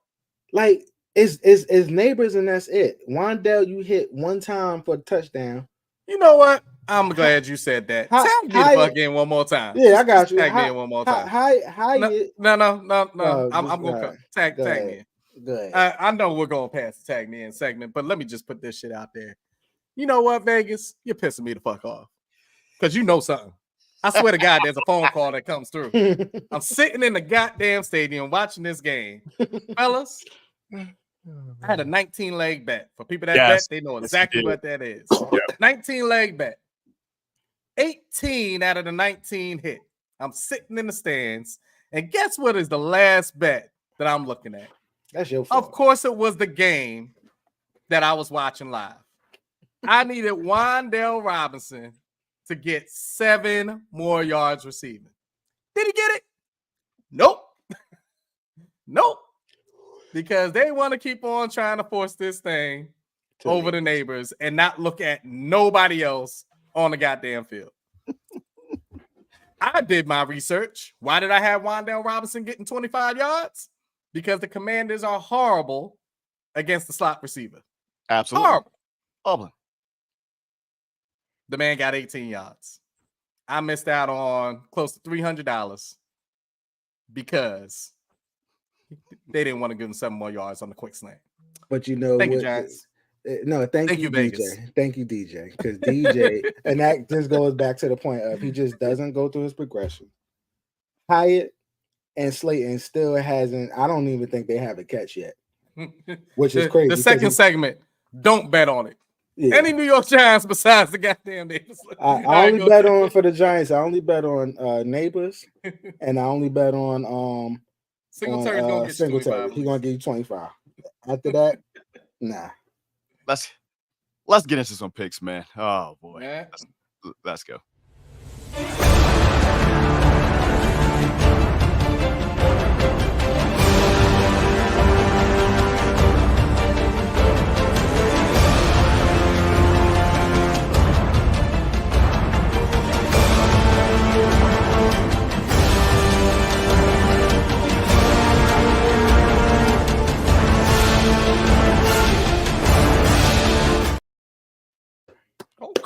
Okay. That's what we doing. Yeah. You got it, Earl. You got it going. Yeah, we know you're doing well. Let's get into some picks, man. I was a champion the year before last. You know Hey. All right. Make sure we're saying a couple I years. ain't new to this. I ain't new. Go ahead, though. First up, man, we got the 0-2 Giants at the Browns. Yeah. We had to start off just like that. Oh, you gotta do it that way. Yeah, you could have said we had the Giants. What the hell was that? We got the Giants. We had to put an 0-2. What the hell was that shit? Got this whole thing on. You said the emphasis and the inflection in it was the 0-2. Bro. Hey, look at all this Brown shit coming through. Goddamn. I got Browns. I got the Browns for this game, though. I got the Browns. I think Rashawn said he got the Browns too. I'm not sure that's what he said. Yeah, damn. This what we doing? Yeah, I don't know. Yeah, it's fun. Earl, who you got? Man, I was waiting to see who you had, bro. God damn it, I was doing the same. Shit. Oh, God. You know what? I'm going Giants. Fuck it. I just said at the same time. We said at the same time. Go ahead, man. You know, only reason I'm going Giants is because I feel like we should be 0-3, but I'm like, they probably gonna get one that they shouldn't get. So maybe, hopefully, it's this one. I don't know. Nah, technically, to my thing. Remember, I picked 5 games. Right? Yeah, we should have actually got 2. Yeah, we should have got 2. If I was counting this, this was supposed to be the loss on ours, but yeah, we'll see. Yeah, I'll take the L on this one. I'll go Giants. We got the Bears against the 0-2 Colts. I got the Bears in this game. That defense is legit, and they gonna cause some turnovers.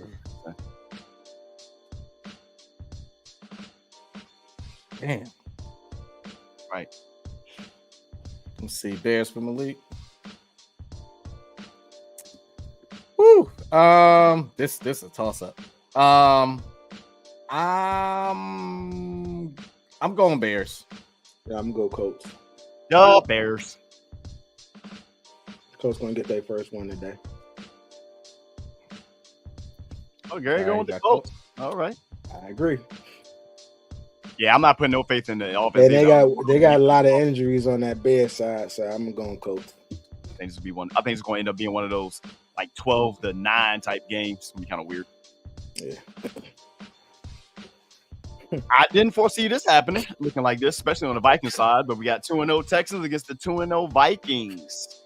I got the Texans in this game. Sorry. Yeah, with that Sam Darnold thing. While it was good, I think they gonna grow up against a defense. And I'll tell you this: if he played good today, then everybody better start putting some respect on his name. Oh, I already have respect on his name. So I got respect in his name too, but I'm just like, I think he was one of the ones to fall into that bad situation with the Jets. Mm-hmm. What he walked into. This is the lack of development. This is what obviously. Yep. Oh no, I ain't going that far. He had some stretches when he was good, but he had some stretches when he was like, still Sam Darnold. Put it this way, I'll take him. Oh yeah,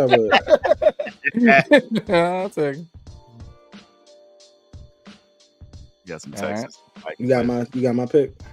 Yeah, everybody was Texans, and then we got Jay with the Vikings. Yep. What about Gary? Where you at? Texans, Vikings. Gary said the Lions. Pondering. Every pick is the Lions. Are you not a Jaguar fan anymore? You've been kind of quiet about them this year. Oh shit! Let it get there. Let it get there. All right, Texans. Yeah, Texans. All right. I'm waiting for the comment to come. Eagles at the surprising 2-0 Saints. I got the Saints in this game because the Eagles. I got the Saints. Yeah, the Eagles can't stop the run.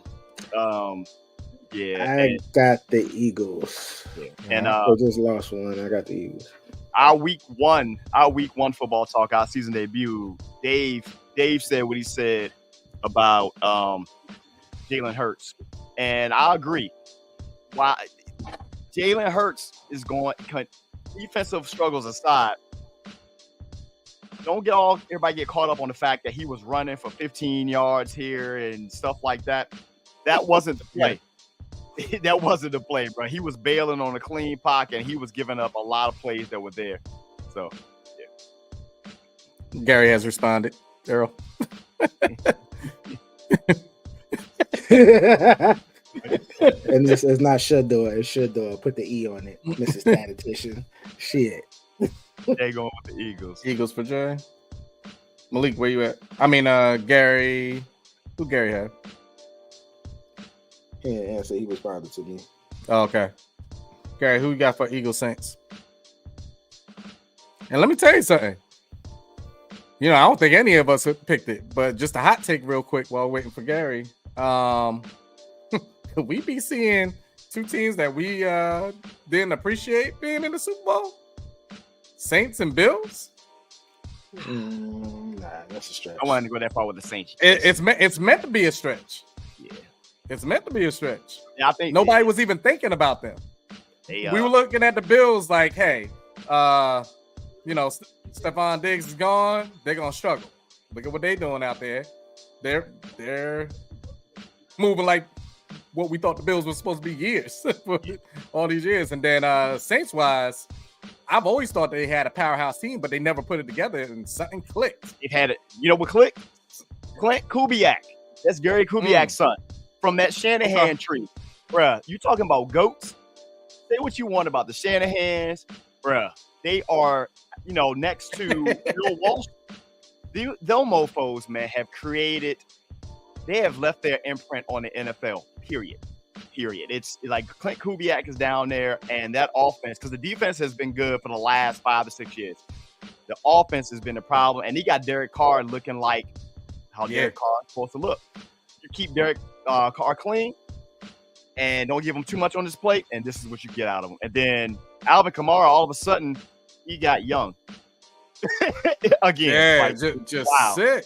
Yeah, Just sick It's with it. wild. Alvin Kamara had a baby, so he yeah. running different. Yeah, it could occur. It could occur again, man. So it's going to be interesting. Yeah. We got my sleeper team, the 2-0 Chargers at the 2-0 Steelers. I got the Chargers in this game. I like this game. Chargers. I got the Steelers. I'm betting on 7-5. This is going to be a physical You know what I'm saying? game. Jim Harbaugh going to run the ball. 7-5. I ain't turning my back on 7-5. You know what I'm saying? Yo, Norfolk stand up, yo.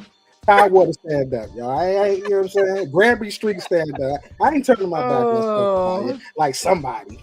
Oh my God. Hey, look. I hope all the best to him. But this game, I got the Chargers. HRBT stand up.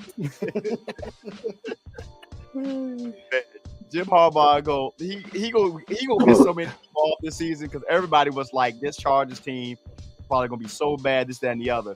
But we gonna see. Because right now they're trending up, and all those analysts, professionals are like, What Don't credit Harbaugh brother is looking better? Jim, Jim by far. You know what I'm saying? by far. Oh, I tell you. We got take He do got that ankle. Yes, he does have the ankle. He gonna play through that. Jim Harbaugh. Y'all know the thing. Jim Harbaugh made this rule that they're running the ball anyway. he made this rule that he told Ain't got no choice. Ain't got no Herbert receiver. can't give high fives to his teammates coming off the field. So the Nick Bosa, I think Nick, and that's one on the Chargers, right? I always say Nick, I always mess him up. But he was No, doing for the interview. Chargers, Joey. Joey, I'm sorry. So he actually said that Jim Harbaugh does not allow Herbert to give high fives to his teammates like he used to because he had that it's like one of those like superstitions because he had that broken index finger last season. So to make sure nothing happens, he's like, nah, bro. No high five. So Yeah, but Harbaugh's tradition, you see how he beats the quarterback before the game. So is he slowing down that because Herbert is injury prone? you gonna have to You now. better get on the high five, get it on that ass whooping. Right. Shit. Right. Yeah, and then sidebar, you know, what's my man? They struggle wide receiver. The kid from TCU. Oh, you talking about Conklin? Who? No, from the black guy. Quentin. Quentin. You know, he had 2 last week. Mm. He had 2 touchdowns last week. Man, look, hey, bro, he gonna do his thing. We got the 0-2 Broncos at the Panthers. I mean the Buccaneers. My bad. I got Buccaneers in this game. I got Bucks. Yeah, they look good. Bro. Baker look good. Baker looks good. I'm gonna go Buccaneers. No more commercials and none of that, and he's doing his thing. Wow, didn't see this coming. I'm happy for Baker, man. Yeah, all of a sudden the NFC South looks good outside of the Carolina Panthers. You got the Panthers, the Saints, and the Falcons. At some point they got to start Michael Penix, though. Good point, guys. I wish we could trade for Penix. I want nice take. Yes, go. His ass. Nice take. I don't know. I wonder about that, Gary. I'll look and see if I can find any tape or anything like that. What we got next? Who else? Get your picks in. Jay and them. Y'all got your picks in? Oh, I see Bucks. I see him. Yeah, I got the picks. Packers at Titans. Will Levis is ass. Oh my God, he getting cussed out on the sideline by his coach. So bad, bro. Who is their backup? I don't even know who is the backup in Tennessee. It's so bad, bro. Oh my God. And if you look at Will Levis, he looks the part. And but see, that lets you know he looks the part, and everybody passed on him. Should let you know everything you need to know about the quarterback. I mean, either he's gonna fold or he's gonna rise to the challenge this week. Nah, bro. His ass is gonna fold. And he got a lot of talent. Their backup quarterback is Mason Rudolph. Yeah, I got Packers. Oh, yeah, let me go to Packers. I got Packers for that. I don't believe one iota into Malik Willis, but they have a good defense and they can run the ball. Packers. Yes, I see that too, man. I don't like it either, Malik. I do not like this. I do not like it at all. What? Love is playing supposed to be playing? Yeah, they might pay him. Hold on. Let me check my stats. Yeah. Check that real quick. They might play him. I hope they don't, but they may play him today. Go to my source. All right, so everybody's Packers, right? Yeah. Yep. They should not play him today. Yeah, they shouldn't. We got that whole shit show of the Panthers. Yeah, they said they're keeping it silent, but they said Willis should be starting. Yeah, he should. I got the Raiders in this game. I got the Raiders. They are Raiders. This is a good week for them to have bench right jump because Max Crosby and them, they was gonna they were gonna open up a whole smooth can of whip ass on him today, bro. But Jordan Love is questionable, so he could potentially play. Yeah. They got him listed as questionable, so he could potentially play. They better not. Yeah. I think everybody might be going with the Raiders today. I feel like I need to do a separate ticket just because I know the odds got to be so crazy on this game. Just put in something for the Panthers just to see something real quick. Let me see. Hold on, while we're waiting for Gary. Let me see what's It got to at least be like Panthers Raiders. It got to be at least what? 6. Yeah. What you talking about? What the spread is 6. 6. Yeah. I might have to put something on the Panthers. Dog might come in and shock the world. And shit. Yeah, and was it Red? The Red, what's it called? Red Raider? Whatever the hell his name is. Yeah, Gary, Panthers Raiders. You shouldn't even. I'm pretty sure I know his pick, but yeah. Go ahead. We got the 1-1 Dolphins at the Seahawks. Yeah. I got Seahawks. I got Seahawks. Yeah. Now with old boy as a quarterback. Yeah, what's his name? He had a fancy name too. What's his name? The quarterback. I forget. Yeah. Jay, what's y'all backup quarterback name? I forget his name. White. Where did White go? Mike White? I don't even know. I thought he went to Minnesota. No, I thought he was in Minnesota. I might be wrong. Yeah, what is his name? I just want to know who. What we got? Jay, you got your let me see what's his name. Skylar Thompson. See? His name don't even sound right to me. I don't like it. I don't like sound that. Like a WNBA name. But keep going. Right. Wait a minute. Gotta go Miami. I see you, Jay. Yep. Skylar Thompson. That's one of those picks where he's like, ah. Huntley may show up in this game. I think Huntley may show up in this game, bro. Like just for real. If it's Oh, that was the Ravens old one, right? Yeah. Okay. Yep. Ooh. Lions at Cardinals. I got the Cardinals I think in this this is game, gonna bro. be a good game. Yeah. I got the Cardinals. Lions.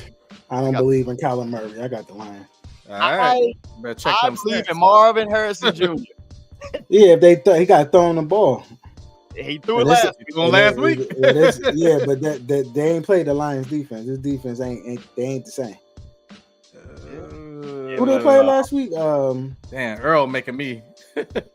I was gonna go Lions, but Earl pushing me to the Cardinals. Where you talking? Go ahead and pick the Cardinals. Shit, y'all crazy as hell. I got the Cardinals. Lions. Sure. I'm gonna go Lions. Yeah, who did they play last week? Cardinals had. Oh, they were against the Rams last week. See, Rams got a even home Gary bad. said it. Yeah. Yep.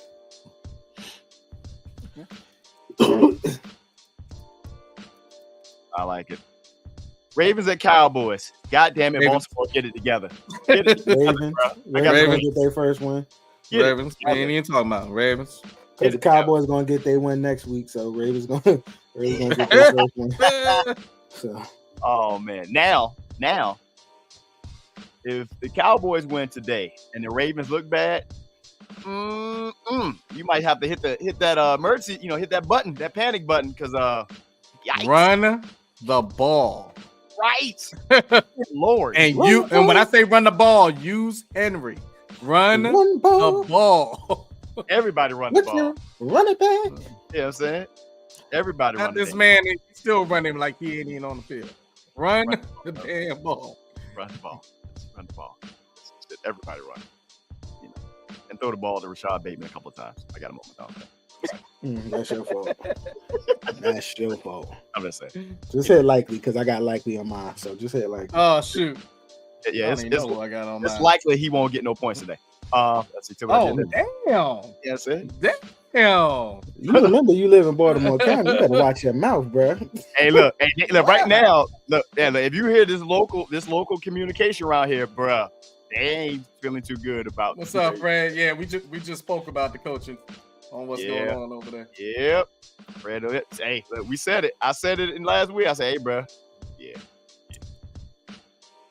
Niners at Rams. I got the Niners, man. They got their own injuries, but the Rams ain't got nobody healthy out there, bro. Malik didn't give me that last pick, did he? Which one? Malik is always late. He He always. creating bets right now. That's what Malik doing. Right. Yeah, I got Niners, man. I don't even know what receivers I they got got. Niners. in the Yeah, a Rams. lot of them are hurt. Puka out. What's the name out? Yeah. 49ers are hurt too. Yeah. Oh, you got Yeah, Cowboys. but they ain't got nobody. So I'm going with the 49ers. Yeah. They got Mason. Yep, they sure enough do. Is this a 1 o'clock game or it's Malik 4 o'clock?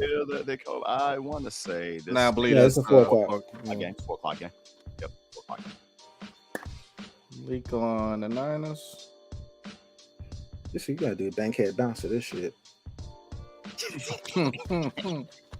Gary, who you got? I appreciate you for that.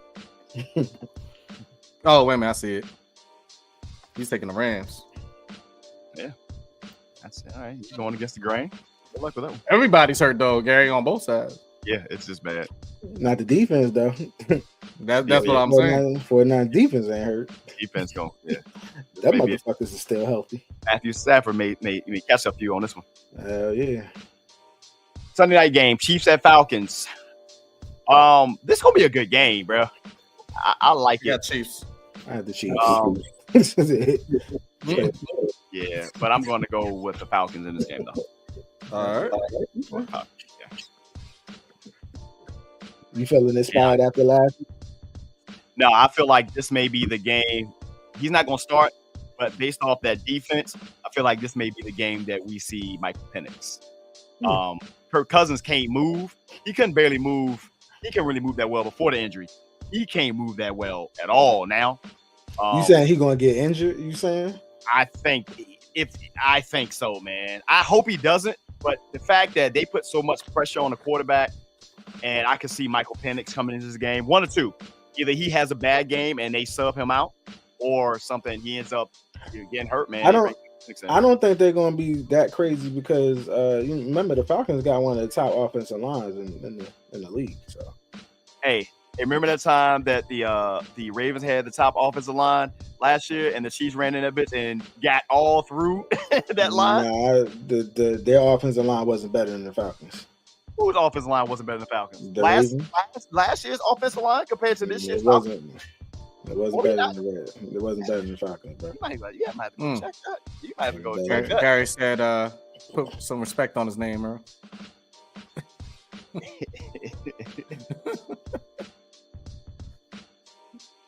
All right. Yeah, I can say that too about the Giants. We need to. All right, Jones need to get the hell out of here. Yep, we got a doubleheader, man. We got 2 Monday night games on at 7:30. We got Jags at Bills. I got Bills. Yeah, because I got the Bills. Sorry, Gary. Sorry, Trevor Lawrence. Yeah, I got the Bills. Yeah, he hasn't been playing good enough to get the name Sunshine. We're taking that shit back. Call this shit Sunset. I don't like it. Stupid. Damn. I don't like it. Let me down, bro. We'll just call it. What is his real name? How about we just call it that? There you go. Let's call him his real name. I'm gonna name him He don't get nicknames. He gets Trevor. That's why DJ Dimes his name is Daniel. Okay, his name is Daniel. Danny Dimes is done. I would. You know what I'm saying?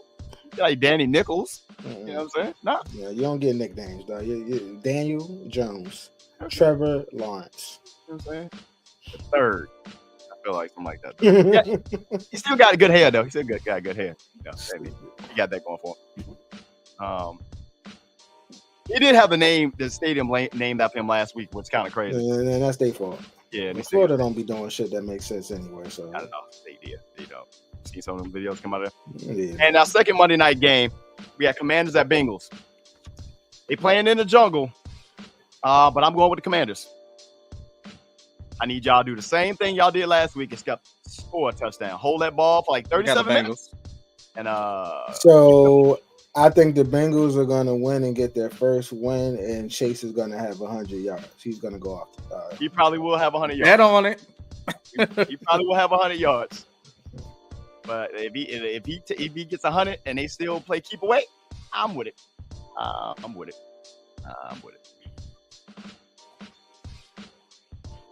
Gary, you gotta get your last 2 picks, I think. You guys are worried about me and shit. Pick your picks. Pick your picks. He going with Cincy. Going on with Cincy. I wonder if they wearing the white uniforms tonight. Those things are cold. I ain't gonna lie. Those white those white Bengals jerseys or that uniforms. Oh yeah, them shits is tough. And I don't even like white jerseys, but those are tough. That's the way they do it. Is like I think Minnesota has that too. It's like this all white joint. Oh. What I don't like is these baggy sleeves. I got it. I can't stand these baggy sleeves on these. Yeah, you were talking about that. Anybody outside of QB, I can't stand these baggy sleeves. That's weird. Bro, you might as well wear a damn hoodie if you're gonna do that. Yeah, it look disgusting, bro. I like all this extra stuff. Let's get out. All right, we can stop this right here. We can just turn it off. Oh shit. Yeah. Our week 4 Thursday night game. We got Cowboys at Giants. I'm going with the Giants because I'll never pick the Cowboys. I gotta come. I'll take that L if I have to. Yeah, I'm gonna just go. I'm gonna go with the Giants. I cannot pick the Cowboys. I cannot. This is one I'm gonna just have to take the L on. I refuse. I take the other team. Dave is picking the Cowboys. That's what he said. I know. No, I said something. He's picking the Cowboys. All I know is they win. Earl gonna be up next week. Up. No, I ain't. I won't. It'll just for me. I have some peace in my season because we could go 0-16, but I mean we could lose every game, but just beat the Cowboys, lose one time. That's all I had. Thanks. I like it. Everybody That's enough to keep your job. Beat the Cowboys. It's like Michigan and Ohio State. Hey, beat Ohio State. We won't care about nobody else. State. Keep your job. All right. That's our picks, man. That is our picks. I have no fader on this one. I have to watch this one load up. This guy. This is the Hot Seat Podcast. Presents Football Talk Live with your boy Shawn. Earl. Storyteller. My name Football had no Sunday, energy. man. My It's name gonna had be- no energy. It's going to be. You do that shit again. The fuck? It's your boy Shawn Earl. Storyteller. Let's try that shit. A nickname for you. We need a nickname for you. You know what I'm saying? We need a nickname. Now I hope y'all motherfuckers lose. Yeah, we don't play till tomorrow night, so it's on Sunday. I gotta watch football. Like I'm not as hyped up. I am hyped up about watching that Lions Cardinals game to see how Marvin Harrison goes. And then seeing the Sunday night game. But besides that, it's like when you're waiting for your team to play Monday night. I hate that we have to share the limelight with another team. That Jacksonville Buffalo game, I'm like, all right. They did that because they didn't want y'all carrying. They knew y'all couldn't carry that Monday night by itself. So they said, let's get them some help. That's crazy. I wonder if we get the Madden cast. That's what I want. I just want to tune into that and see how that goes. All I'm telling y'all, I know we ain't got the segment fully installed yet for Bet On It, but Earl and I have been talking on it, man. If you betting on FanDuel, make sure you pay attention to these combination bets with the passing and rushing. Rushing. Like the passing and rushing for like a Lamar and somebody like that, or Josh Allen. Make sure you're paying attention to the rushing and receiving, like a Breece Hall and a Bijan Robinson or and Saquon. Like that. Yep, or Saquon. Like it's there, man. And there. So pay attention to these wide receivers who on their regular like spread or whatever, like they usually low ball them, but a lot of times they hit. So like I think of like a Juwan Jennings or what's my man from New Orleans, the wide receiver. She like them guys, or like a Williams from the Lions from Detroit, like they low ball them guys. Like pay attention to them. Yeah. Yep. Enjoy your football Sunday, guys. We'll be back again next week. Same bat station, same bat channel. Really? I mean, it was Batman. It was Batman Day yesterday. It was great. Hey, make sure you guys watch. We're gonna talk about it in the pod. Make sure you guys watch The Penguin. Show is so smack, bro. It's so good. It's so good. All right, man. See y'all next Sunday. Stop.